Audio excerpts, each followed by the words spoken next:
Hello दोस्तों, कैसे हैं आप सब लोग। दोस्तों, आज हम आपके लिए corporate accounting B Com second sem से रिलेटेड एक इम्पॉर्टेंट क्वेश्चन लेके आए हैं जो कि एग्ज़ाम में बहुत बार पूछा जा चुका है। इस टॉपिक के ऊपर मेरी ऑलरेडी एक वीडियो है जिसके अंदर मैंने इस टॉपिक से रिलेटेड एक दो पॉइंट्स कवर अप नहीं किए हैं, यानी कि एक दो छोटे छोटे टॉपिक्स कवर नहीं किए हैं, जो कि इस वीडियो में हम लोग कवर अप करेंगे। और इस टॉपिक के ऊपर जो दूसरी मेरी वीडियो है उसका लिंक मैं आपको ऊपर आई बटन और नीचे डिस्क्रिप्शन में दे दूंगी, so that after this video आप लोग जा करके उस वीडियो को देख लें। सो दोस्तों देखिए, what is underwriting, what are the advantages of underwriting of shares. Underwriting का मीनिंग तो आपको मेरी दूसरी वीडियो में भी मिल जाएगा, बट इसकी जो एडवांटेजेस हैं वो इजीली नहीं मिल रही हैं कहीं भी, और ये एग्जाम में पूछी भी गई हैं। सो हम लोग इस वीडियो में इसी टॉपिक को कवर अप करेंगे। फर्स्टली थोड़ा सा देख लेते हैं कि अंडर राइटिंग का मीनिंग क्या होता है। सो अंडर राइटिंग एक तरह से एक गारंटी है जो सामने वाला बंदा हमें देगा। कैसे देगा? देखो, ब्रोकर देगा हमें। हमने ना एक नई कंपनी ओपन की है, एज अ पब्लिक कंपनी है हमारी, हमने एक नई कंपनी ओपन किया। अब हमारी नई कंपनी है, हमारी ना ही कोई मार्केट में रेपुटेशन अभी बनी है, ना ही हमारी कोई गुडविल है मार्केट में, तो कोई भी हमारी कंपनी में ट्रस्ट तो करेगा नहीं। हमारी कंपनी के शेयर्स भी जो हैं ऐसे सेल नहीं होंगे। तो जब कोई नई नई कंपनी बनती है ना, तो उसका एक टाइम पीरियड होता है कि उतने टाइम पीरियड के अंदर उसके मिनिमम नंबर ऑफ शेयर्स को पब्लिक के द्वारा सब्सक्राइब किया जाना चाहिए। अब नई नई कंपनी पे कोई ट्रस्ट कैसे करेगा? तो वो कंपनीज अपने लिए ब्रोकर्स को हायर करती हैं, क्योंकि ब्रोकर पहले से ही मार्केट में ट्रस्टवर्थी होते हैं, वो पहले से ही मार्केट में काम कर रहे होते हैं। सो ब्रोकर्स उनकी कंपनी के जो मिनिमम शेयर्स हैं उनको गारंटी देते हैं कि वो सेल करके देंगे। तो वही लिखा हुआ है, underwriting is an act of guarantee by the organisation for the sale of की मिनिमम नंबर ऑफ, जो मिनिमम अमाउंट ऑफ शेयर्स या डिबेंचर्स हैं जो पब्लिक कंपनी के द्वारा इशू किए गए हैं वो सेल कर दिए जाएंगे। इसकी गारंटी देता है हमें ब्रोकर।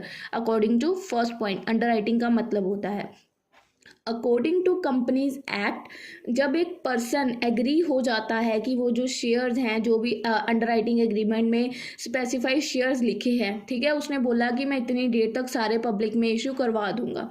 अब बाय चांस ब्रोकर वो सारे शेयर्स पब्लिक में नहीं दे पाया, ठीक है। अगर देखो यहाँ पे क्या लिखा हुआ है, जो भी एग्रीमेंट में शेयर्स लिखे हैं, व्हेन द पब्लिक और other failed to subscribe for them, तो अगर वो पब्लिक उतने शेयर्स लेने में कह सकते हैं सफल नहीं हो पाती, तो उसी को बोलते हैं अंडर राइटिंग एग्रीमेंट। और इस केस में जितने शेयर्स रह जाते हैं उसको ब्रोकर खुद बाय करता है। ब्रोकर खुद बाय करेगा जो शेयर्स पेंडिंग रह जाएंगे, क्योंकि उसने ऊपर गारंटी दी थी कि जितने कम से कम आप शेयर्स बोलोगे उतने मैं सेल करवा के दूंगा। तो अगर उस टाइम पीरियड तक शेयर्स जितने भी बच जाते हैं, उतने जितने बच गए वो सारे के सारे ब्रोकर खुद बाय करेगा। ठीक है जी, यहाँ पे देखो, for this purpose underwriter who guarantee for the sale of share is given a commission. इस काम को करने के लिए जो ब्रोकर है जिसने हमें गारंटी दी कि हमारे शेयर्स को वो सेल कर देगा, इस काम को करने के बदले में उसको एक कमीशन अमाउंट ऑफ मिलती है, स्पेसिफिक अमाउंट ऑफ कमीशन मिलती है। उसके बाद देखो, when the public to whom the shares issue fail to subscribe, अगर ब्रोकर फेल हो जाता है कि पब्लिक से वो सारे शेयर्स को सब्सक्राइब नहीं करवा पाता है, तो कौन इन शेयर्स को खरीदेगा? वो खुद अंडर राइटर ही होगा। It is the underwriter who has to subscribe up to the limit, जितनी उसने ऊपर एग्रीमेंट में बोली थी, तो उसको उस एग्रीमेंट की लिमिट को कंप्लीट करना पड़ेगा। लेटर ऑन बाद में हो सकता है वो उन शेयर्स को, जब मार्केट इम्प्रूव हो जाए तो मार्केट में बाद में सेल कर दे पब्लिक को, पर उस टाइम पीरियड पे तो एक बार के लिए ब्रोकर को खुद बाय करने ही पड़ेंगे। So thus the underwriter make a promise to get the underwriting issue subscribed इधर बाय हिम और बाय अदर्स। तो जैसे कि अंडर राइटर का मतलब बेसिकली यहाँ पे क्या है? ब्रोकर।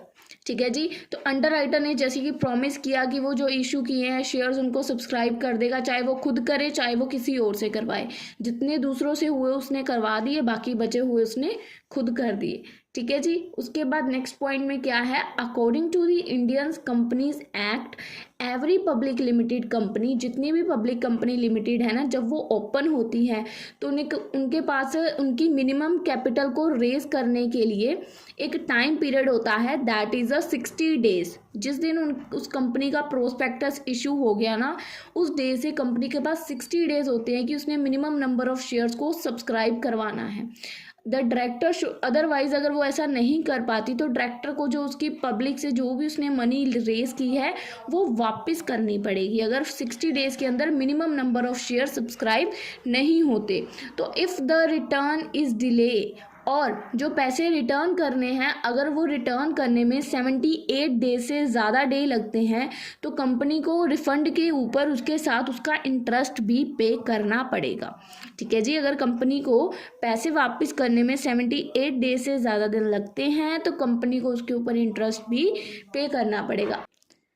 उसके बाद फ्रेंड्स हमारे आते हैं मेरिट्स। मेरिट्स में पहले नंबर पे क्या है, देखो, under writing ensure succeed of the proposed issue of share, कि वो उसने अंडर राइटर ने क्या किया, इंश्योर कर दिया कि जितने नंबर ऑफ शेयर्स आपने बोले हैं वो सक्सेसफुली पूरी तरह से मतलब हो जाएंगे। एक तरह से उसने इंश्योरेंस कर दी उन शेयर्स की कि कोई जो रिस्क था ना वो ख़त्म हो गया, कि कंपनी को अब बंद नहीं कर सकते वो लोग, क्योंकि जो रिस्क ही नहीं रहा, रिस्क को इंश्योर कर दिया कि अब जो शेयर्स अगर बच भी गए तो उस टाइम पीरियड के अंदर अंदर उस ब्रोकर को वो शेयर्स बाय करने पड़ेंगे।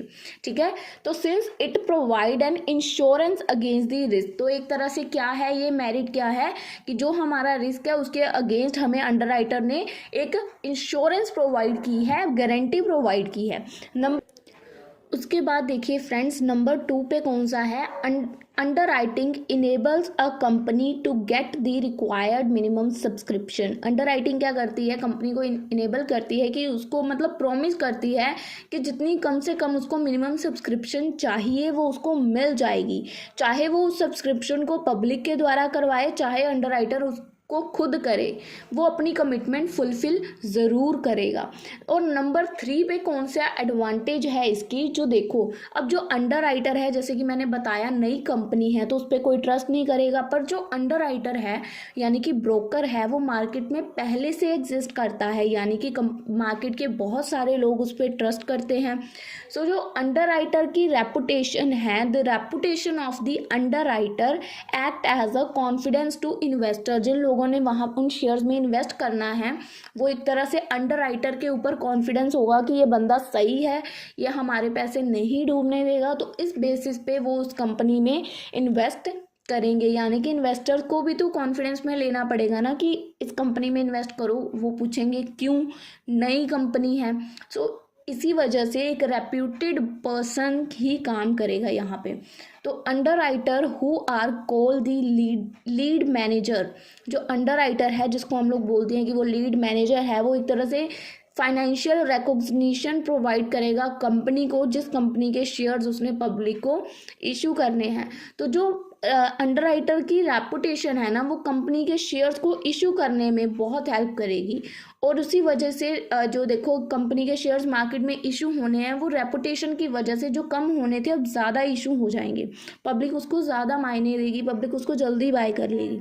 तो वही लिखा हुआ है, thus the reputation of the issuing company also improve, जो कंपनी है पब्लिक कंपनी उसकी रेपुटेशन भी इम्प्रूव हो जाएगी, क्योंकि अंडर राइटर की रेपुटेशन बहुत है मार्केट पे।